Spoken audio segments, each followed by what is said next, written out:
উপজেলার চেয়ারম্যান নির্বাচিত হইয়া দৃঢ়ভাবে নীতি বা অনুগ্রহ রাগ এবং সহিত আমার পদের দায়িত্ব পোষণ করিব। ধন্যবাদ।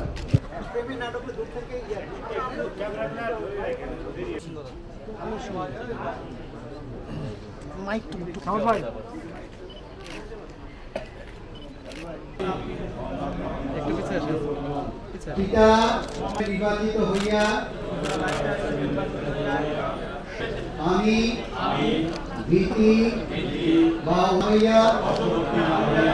সকলের প্রতি নিষ্ঠা ও বিশ্বস্ততার সহিত পালন করিব। আমি বাংলাদেশের বিশ্বাস ও আনুগত্য পোষণ করিব।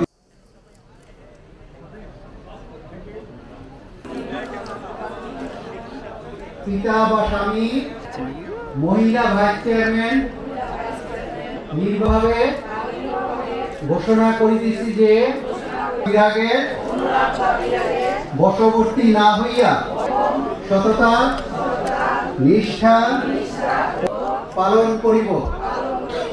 আমি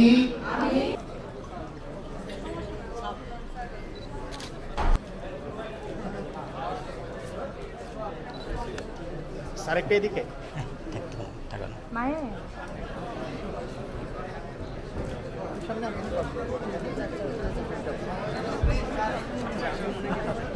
বঙ্গবন্ধু কন্যা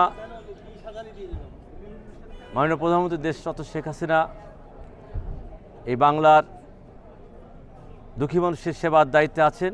সেই সাথে আমাদের পুঠিয়া দুর্গাপুরের সেবার দায়িত্ব এবং উন্নয়নের দায়িত্ব নিয়েছেন দেশরত্ন শেখ হাসিনার অত্যন্ত আস্থাভাজন নেতৃত্ব রাজশাহী জেলা আওয়ামী লীগের বিপ্লবী সাধারণ সম্পাদক, স্থানীয় সরকার পল্লী উন্নয়ন সময় বিভাগের মাননীয় প্রতিমন্ত্রী আলহাজ আব্দুল ওয়াদ্দারা এমপি মহোদয়ের নির্দেশে আমি মনে করি যে পুঠিয়া দুর্গাপুর আমার কোনো চ্যালেঞ্জ নাই। ওনার নির্দেশে আমি সমস্ত কিছু উন্নয়ন এবং শান্তির পুঠিয়া, সম্প্রীতির পুঠিয়া, উন্নয়নশীল পুঠিয়া গড়াই আমার কাজ। এটাই আমার ব্রত হবে ইনশাআল্লাহ।